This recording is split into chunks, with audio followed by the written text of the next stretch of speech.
Allez, bonjour à toutes et à tous, très heureux de vous retrouver. Pas mal de choses à se dire, puisque donc hier le Bitcoin attaque ses premiers supports et donc on a la première clôture daily effective. Loin de moi l'idée de rester debout jusqu'à 1 heure du mat juste pour voir ça. Bon, on avait des prémices de rebond d'ores et déjà. Plutôt bon signe parce que donc quand même là on laisse une très large mèche basse. On revient très largement clôturé au-dessus des 34 000. Je vous rappelle, 34 000 pour moi, c'est vraiment le niveau de référence pour l'instant, en attendant évidemment qu'on constitue un range.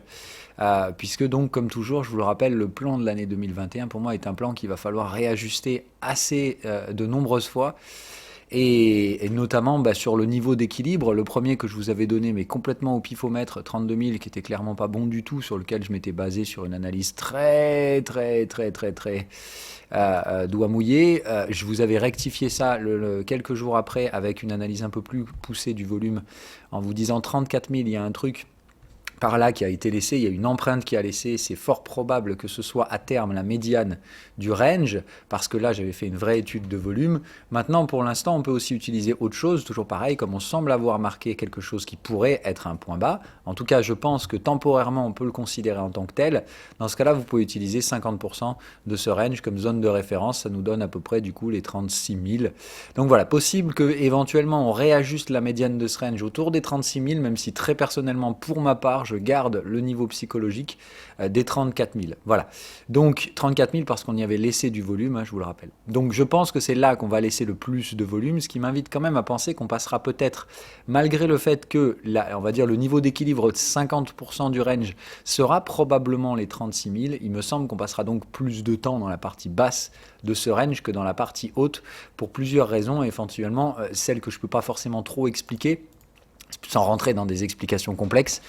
Mais voilà, il me semble qu'on manque clairement, à mon avis, à ce stade-là, plus de demandes qu'on ne manque de supply, puisqu'on le voit bien sur la façon dont les prix ont été traités hier, ce qui m'invite à penser que dans ce range, c'est plutôt la partie basse qui va nous intéresser. Qu'est-ce que ça sous-entend d'un point de vue efficient? Ça sous-entend qu'il n'y a pas besoin de chercher à attraper le point bas, parce que très probablement, on va travailler beaucoup plus longuement la partie basse du range, ce qui veut dire que les prix attractifs seront proposés probablement de nombreuses fois. Et encore une fois, je le répète, ça reste de toute façon l'achat d'une deuxième borne de range, hein, puisqu'on est donc ici en constitution d'un range probablement qui fera suite à une poursuite tendancielle. En tout cas, ça, on n'en sait rien à l'heure actuelle, mais on va déjà attendre la formation d'un range. Un range est mature à partir du moment où il a constitué sa troisième borne de range et qu'il en fait une quatrième. C'est-à-dire qu'à partir du moment où il y a 4 bornes, on a un range mature.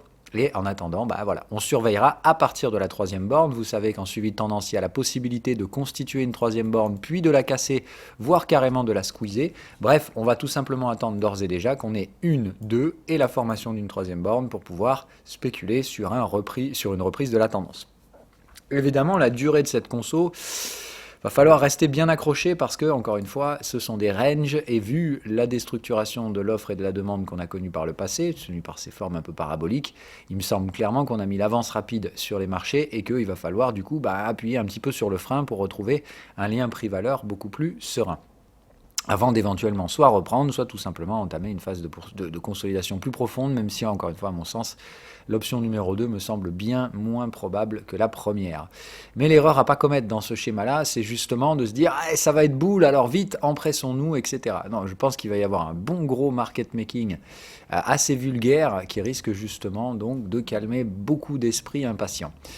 Voilà, ceci dit, donc si je résume, beaucoup de patience et surtout pas essayer d'attraper le point bas de la vague 2.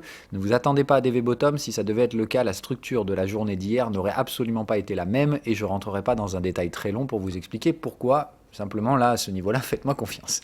Voilà, donc pas d'attrapage de le point 2, on le rattrapera plus tard et c'est pas intéressant. Le prochain point qui vous intéressera, et je pense clairement qu'on mettra plusieurs jours, voire plusieurs semaines à l'atteindre, ce serait de retrouver une vague 3. Pour cela, à mon sens, il faut qu'on installe des clôtures sous les 34 000. C'est ce qui m'invite à penser qu'on n'est pas du tout sur un repli et que ça, c'est pas du tout le point bas. Maintenant, est-ce qu'on va réussir à déborder ce niveau après par des petits excès? Tout est évidemment possible, puisque donc pour ma part, vous le savez, je garde ce niveau des 34 000 comme référence. Et dans ce cas-là, ce que j'applique, c'est tout simplement de dire si c'est lui la médiane de notre range, on peut sans problème baisser jusqu'à 27 000, 26 000, voire même environ. Voilà, donc on va dire entre 28 et 26 000, c'est là que se situerait un petit peu la présumée autre borne de ce range avec un niveau d'équilibre à 34 000. Maintenant, encore une fois, comprenez bien qu'en tendance haussière, il y a quand même une demande normalement plus forte que l'offre, ce qui fait qu'on peut très bien se maintenir au-dessus des 30 000, ne jamais glisser en dessous. Raison pour laquelle, pour ma part, hier, j'ai tout simplement coupé l'intégralité de mes stratégies de couverture. J'avais donc fait un TP1 ici, à l'approche des 34 000, si j'arrive à récupérer mes petites flèches, voilà, hop, un TP1 ici, et TP2 exécuté hier, autrement dit TP1, TP2 en 2 jours, c'était, on ne peut pas faire mieux. Donc voilà, à ce stade-là, je ne joue plus les stratégies de couverture, qui n'étaient là encore une fois que pour générer un gain qui compensait le risque et une partie de la perte de valeur temporaire, à mon avis, de mon portefeuille. J'avais couvert 20%, percevant ce risque comme plus que modéré. Maintenant, on verra. Je demande à voir le traitement des prochains jours pour éventuellement soit reprendre une partie de la couverture, soit tout simplement rester en l'état actuel, c'est-à-dire patient et résilient, tant que de nouvelles informations ne viennent pas remettre en question ce schéma. Voilà un petit peu pour les cryptos. Qu'est-ce qui se passera sur les alts? Je maintiens toujours la même réponse pour ma part à cette question, à savoir j'ai besoin surtout de savoir et de voir Bitcoin matérialiser un range, ce qui est pour l'instant, franchement, on va pas se mentir, plutôt bien parti. Donc je vois que les altcoins rebondissent. Ce qui me plaît, c'est que évidemment ils rebondissent pas trop non plus, puisque je vous le rappelle, ce qui m'intéresse sur les altcoins, c'est plutôt une réduction de la volatilité en vue de breakout futur, et la stratégie pour moi la plus efficiente dans ce type de marché serait de constituer une anse après un gros U-shape ici qui fait une très belle tasse. Donc encore une fois, un peu de patience. On a vu que le timing approximatif de formation de la anse, c'est à peu près un tiers de la tasse. Encore une fois, ça peut aller plus rapidement, moins rapidement. Moi, je reste toujours favorable au fait que les alts auront beaucoup de mal à réussir à performer avant au moins le mois de mars, voire avril. Voilà un peu le timing pour moi. Donc les laisser se reposer et pas s'attaquer à la bête chaude comme si on allait repartir comme des débiles. Parce que si on repart comme des débiles, eh bien on va former des vilaines bubules. Et là évidemment ça changera radicalement la structure offre-demande puisqu'on est toujours très loin à mon sens, je vous le rappelle, des croissances organiques sur ces altcoins. Ce qui n'est pas le cas pour Bitcoin. Mais à mon avis, Bitcoin ayant mis avance rapide va devoir lui aussi faire une petite pause avant de reprendre sa tendance, probablement avec les alts là également. Et encore une fois, je vous rappelle, si je vous ai mis ce truc-là à l'écran, c'est pas pour jouer la boule de cristal, mais simplement vous faire comprendre que si on imprimait ça sur le Bitcoin, tout le monde a ses targets, 75, 80 000. C'est juste pour vous montrer que si on veut les atteindre avec un objectif au 11 octobre, qui est quand même encore une fois une tendance stratosphérique et d'une vitesse assez affligeante, et encore une fois, ce rythme-là ne choquerait absolument personne. Ça fait partie des choses que vous avez vues de nombreuses fois dans d'autres marchés, autres que le Bitcoin. Et encore une fois, ce sont des structures de tendance récurrentes, classiques. Simplement, voilà, comme on a mis un peu le bouton accélération ici, il me semble normal de passer plusieurs mois à ranger. Et en tout cas, moi, cette structure de marché ne me choque absolument pas, elle est tout à fait normale. Voilà. Ça c'est pour les cryptos. Le WTI, comme on en a parlé, entrée en phase de surveillance, mais les pré-signaux, on en a parlé hier, m'invitent clairement à penser qu'il n'y a pas d'urgence du tout sur l'application de la stratégie spéculative, puisque pour ma part, on a théoriquement même plutôt ici des ventes hebdomadaires. Alors je sais pas pourquoi. Ah oui, c'est parce que j'ai changé de config graphique. Mais attendez, je vais repasser sur l'autre parce que... Oui, tais-toi.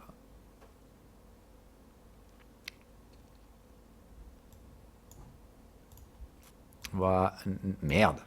Bon, ça n'a pas été enregistré l'autre jour, alors je ne sais pas pourquoi là. Il y a quand même des trucs qui me choquent.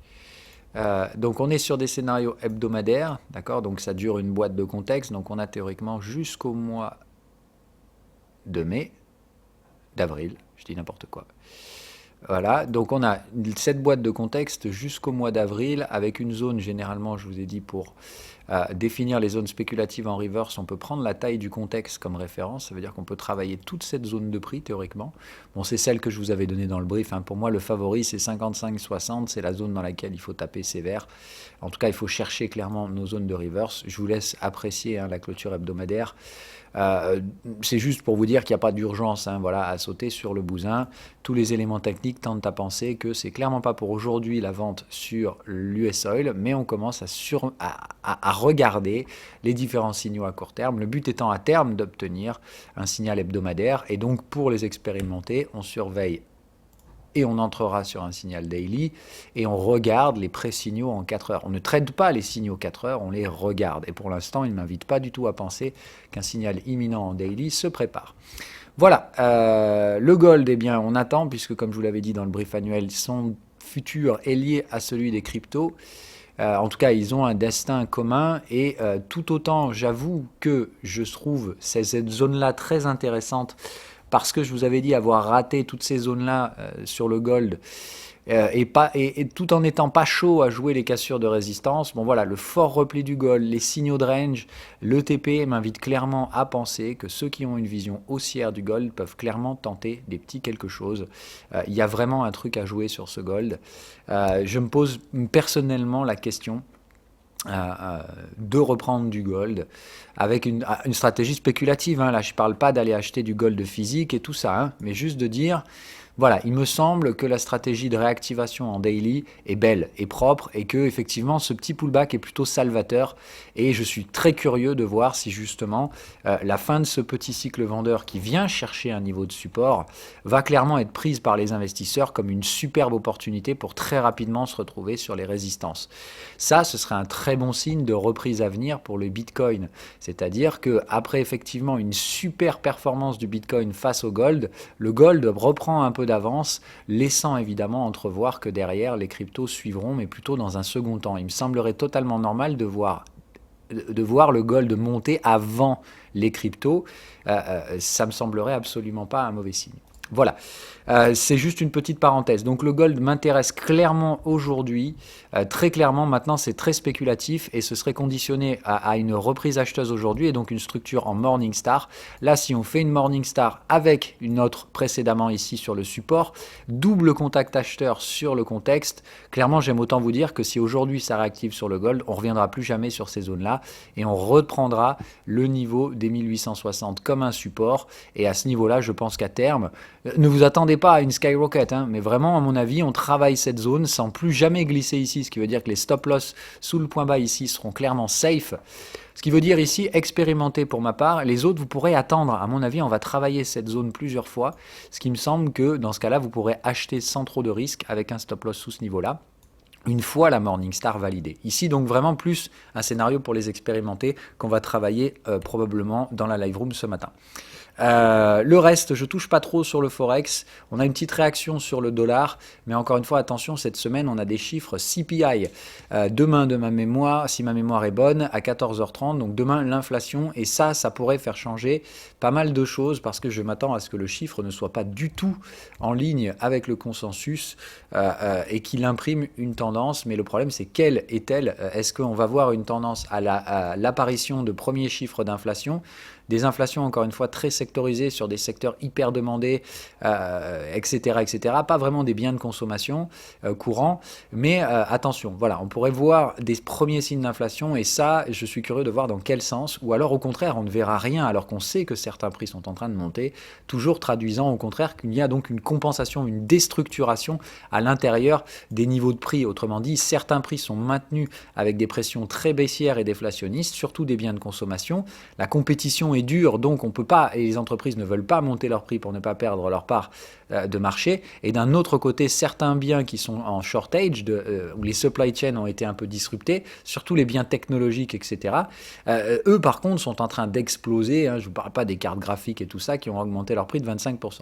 Donc voilà, on a vraiment clairement, à mon avis, une déstructuration totale de l'offre de prix et je suis curieux de voir comment ça va se montrer dans les statistiques toujours un peu folkloriques des États-Unis.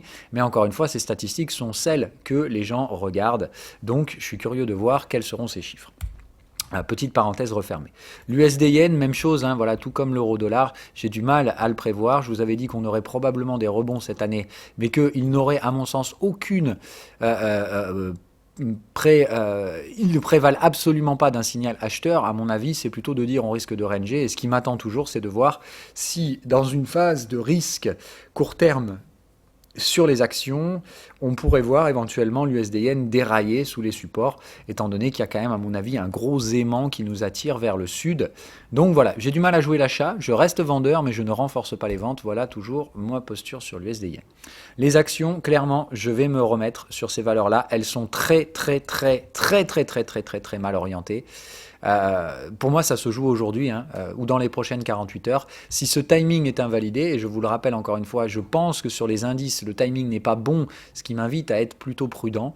Donc attention, mais si je vois ces valeurs-là démarrer avec des gaps baissiers dans les prochains jours, je pense que ça vaudra le coup de tenter une première entrée vendeuse avec des stops larges, puisque je ne serais pas surpris qu'on ait un faux départ avant de reprendre derrière. Encore une fois, pour moi, le timing me semble mauvais. Les particuliers sont à la vente. Donc, j'ai pas envie de m'y mettre et surtout encore moins envie de vendre des supports. Donc, si j'ai des breakouts, oui, mais encore une fois, attention, ces breakouts pourraient être des pièges spéculatifs à particuliers avides de momentum. Voilà, donc ça, encore une fois, ces stratégies-là, je vous rappelle, sont réservées aux traders expérimentés qui savent gérer le momentum et le bêta. Les autres, vous restez à l'écart, encore une fois, n'essayez pas de shorter ces trucs-là, ça me semble assez compliqué. C'est donc la stratégie toujours pareille pour moi sur les indices. On la traitera à court terme dans la live room ce matin. Je ne fais pas de forecast indiciel, tout simplement parce qu'il faut naviguer à vue et que je navigue toujours principalement par rapport au sentiment. Un sentiment qui, à mon sens, est toujours assez cocasse, puisque donc ici, vous le voyez, on commence à avoir un rebond acheteur, puisqu'hier ça baisse un petit peu. Donc on fait attention. Hier, les particuliers se sont surtout exposés à l'achat, mais on voit que c'était plutôt équilibré. Moi, ce qui m'intéresse, c'est évidemment, on voit que sur la semaine, c'est plutôt des ventes, mais hier à l'intraday, c'est plutôt des acheteurs qui se sont positionnés sur le marché. Ce qui m'invite donc évidemment à être prudent sur éventuellement une attaque vendeuse, puisque je vous rappelle, ce sentiment est quand même très hésitant. Et autant à l'époque, ici, on avait tenté à quelques jours, dans une première phase de baisse au début de l'année, de voir que les particuliers se mettaient face à ce mouvement. On voit que derrière, dès que ça reflue, ils font l'inverse. Donc encore une fois, attention, ici, on peut très bien travailler de manière très bruyante plusieurs jours avant de trouver le sentiment. Ce qui m'invite toujours pour ma part à être plutôt patient. J'ai vraiment envie de voir ce sentiment aller à un radical absolument stratosphérique. Genre, on est déjà sur du 35% d'acheteurs, donc 65% de vendeurs. C'est plus de dire qu'à ce niveau-là, je m'attends à ce qu'à terme, on puisse retourner sur du 80 comme à l'époque. Et là, vraiment, je pourrais vous dire, à ce moment-là, on aura des marchés orientés 45 degrés, pas de volatilité et des particuliers très fortement exposés à la vente dedans.